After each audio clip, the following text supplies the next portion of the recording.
ভাই, গাড়ি থামান। বলতে বলতেই একটা মাংস পচা গন্ধে ভরে উঠল সারা অ্যাম্বুলেন্স। গন্ধটা এত তীব্র যে নিঃশ্বাস যেন বন্ধ হয়ে আসছে সবার। মাহিন ভাই তখন একটা ঘোরের মাঝে ব্রিজ থেকে নেমে একটা বাজারের মতো জায়গায় এসে গাড়ি রাস্তার পাশে থামিয়ে দেন। তিনি শুধু বুঝতে পারেন কেউ তাকে টেনে বের করার চেষ্টা করছে গাড়ি থেকে।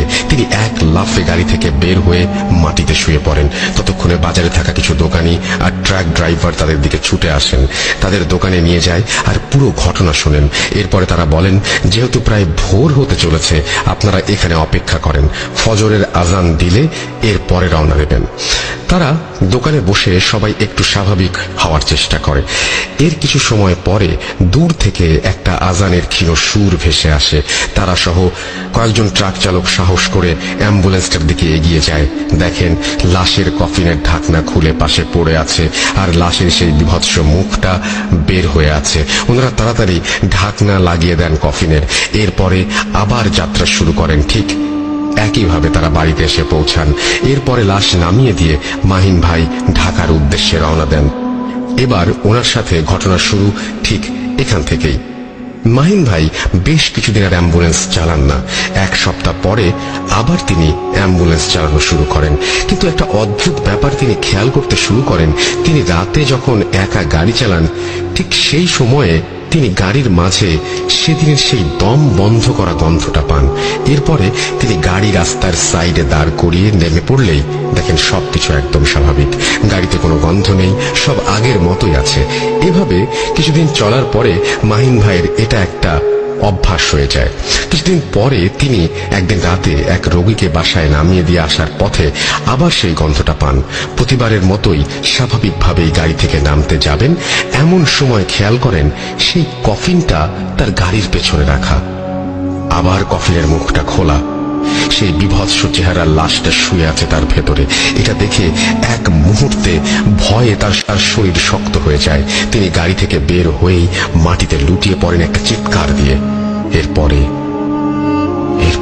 আর কিছুই তার মনে নেই। যখন জ্ঞান ফেরে তিনি দেখেন একটা বাড়ির বারান্দায় শুয়ে আছেন তিনি। চারিদিকে দিনের আলো, তার মাথায় পানি ঢালা হচ্ছে। তিনি উঠেই বলেন, আমি তো গাড়িতে ছিলাম, আমি এখানে আসলাম কি করে, আমার গাড়ি কই? তখন এক বৃদ্ধ তাকে বলেন, তোমার চিৎকার শুনে আমরা কজন রাস্তার দিকে এগিয়ে যাই, দেখি গাড়ির পাশে তুমি পড়ে আছো, তাই তোমাকে তুলে এখানে নিয়ে এসেছি। সমস্যা নেই, তোমার গাড়ি ঠিক জায়গাতেই আছে। কি হয়েছিল রাতে? তিনি একটু পানি খেয়ে লোকটাকে সব বলেন। বৃদ্ধ লোকটা তাকে বলেন, বাবা, তোমার মনে হয় এই গাড়ি চালানো ছেড়ে দেওয়া উচিত। মাহিন ভাই এই বিষয় নিয়ে আর কোনো কথা না বলে তাদের ধন্যবাদ দিয়ে গাড়ি নিয়ে বাসায় ফিরে আসে। উনি সিদ্ধান্ত নেন যে অ্যাম্বুলেন্স চালাবেন না। তিনি অ্যাম্বুলেন্স চালানো ছেড়ে দেন ঠিকই, কিন্তু ঘটনাগুলো তাকে ছেড়ে দিল না। 5 দিন পর তিনি খেয়াল করেন তার ঘরের জানলার ওপাশে কেউ দাঁড়িয়ে আছে। চাঁদের আলোয় পর্দার পেছনে একটা ছায়া মূর্তির অস্তিত্ব দেখতে পান তিনি। মনে হচ্ছে একভাবে দাঁড়িয়ে আছে, একটুও নড়ছে না। পাশে ঘুমিয়ে থাকা তার স্ত্রীকে ডাক দেন, কিন্তু তিনি কোনো সাড়া দিচ্ছেন না। এক প্রকার কৌতূহল নিয়েই তিনি জানালার কাছে যান।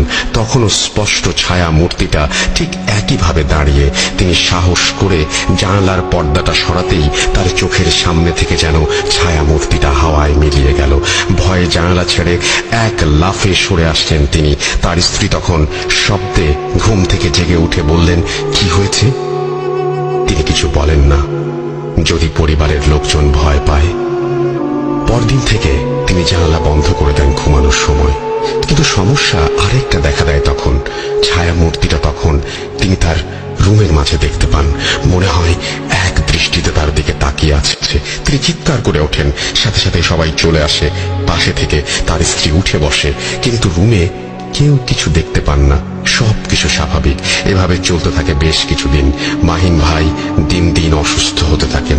এক পর্যায়ে তার বাড়ির লোকজন এক হুজুর নিয়ে আসেন। হুজুর এসে তাকে পানি পড়া দিয়ে যান। এরপরে 1 মাস সবকিছু ঠিকঠাক, কিন্তু হঠাৎ একদিন তার স্ত্রী ঘুমের মাঝে চিৎকার করে ওঠেন। মাহিন ভাই ওনাকে শান্ত করে বলেন, কি হয়েছে? মাহিন ভাইয়ের স্ত্রী তখন তাকে বলেন, আমার ঘুম ভেঙে গেছে, পাশ ফিরেছি, আর তখন হঠাৎ দেখি একটা ছায়া মূর্তি, ঠিক যেন মনে হলো আমার দিকে তাকিয়ে আছে। এরপর থেকে পরিবারের সবাই মিলে ছায়া মূর্তিটা দেখা শুরু করলো। সাথে কিছু অদ্ভুত ঘটনা শুরু হয়ে গেল তাদের সাথে। বাড়ির পাশে থেকে মাঝরাতে কোনো মেয়েলি কণ্ঠে কান্নার শব্দ ভেসে আসে প্রায় দিন। এমন করুণ সে কান্নার সুর শুনলে মনে হয় যেন নিজেকে ভেতর থেকে একদম ভয়ে শূন্য করে দেয়। বাড়ির পাশে ফিসফিস করে কেউ কিছু বলছে এমন একটা কথা শুনতে শুরু করে সবাই। বাড়ির কোনো দরকারি জিনিস এক জায়গায় রাখলে তার খুঁজে পাওয়া যায় না। কিছুদিন পরে ভোরে উঠান থেকে সেই জিনিসগুলো একদম অক্ষত অবস্থায় পাওয়া যায়। আবার সেই হুজুরকে ডেকে আনা হয়। তিনি বলেন, এটা আমি ঠিক করতে পারবো না। তাদের এক মাদ্রাসার ঠিকানা দেন। ওখানে এক বড় হুজুরের কথা বলেন, তিনি এটার সমাধান করতে পারবেন। আপনারা কালকেই তার সাথে কথা বলেন, দেখা করেন। খুব বেশি দেরি করে ফেললে বড় বিপদ হতে পারে। আর রাতের বেলা বাড়ির পাশে যা কিছু হোক, কেউ ঘর থেকে বের হবেন না। কিন্তু ঠিক সেই রাতেই ঘটে আরেক রোমহর্ষক ঘটনা। রাতের খাবার খেয়ে তারা সবাই যথারীতি যে যার রুমে যে ঘুমিয়ে পড়ে। একটা তীব্র মাংস পচা গন্ধে মাহিন ভাইয়ের ঘুম ভেঙে যায়। তিনি পাশে থাকা তার স্ত্রীকে ডেকে তোলেন। তার স্ত্রী উঠে খেয়াল করেন পুরো রুম একদম গন্ধে ভরে গেছে, যেন নিঃশ্বাস আটকে মারা যাবার অবস্থা। মাহিন ভাই উঠে জানালার কাছে যান, যে জানালাটা খুলে দিলে গন্ধ বের হয়ে যাবে, এটাই তিনি ভাবেন।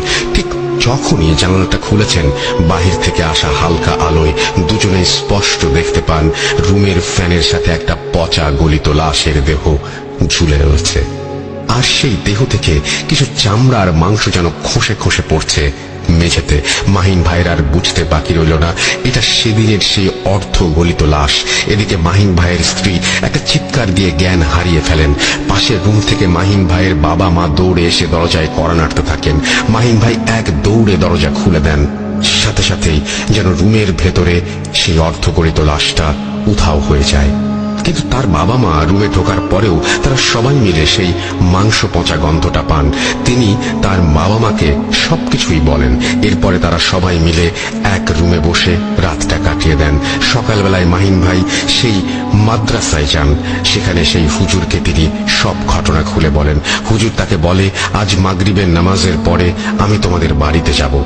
সেদিন মাগরিবের নামাজের পরে সেই হুজুর মাহিন ভাইয়ের বাড়িতে আসেন। সেই হুজুর বাড়িতে ঢোকার সাথে সাথেই চারিদিকে এমন একটা নিস্তব্ধতা শুরু হয়ে গেল, ঠিক ঝড় আসার পূর্ব মুহূর্তে যেমন সবকিছু একদম থমকে যায়। হুজুর মাহিন ভাইয়ের রুমে গিয়ে বসলেন।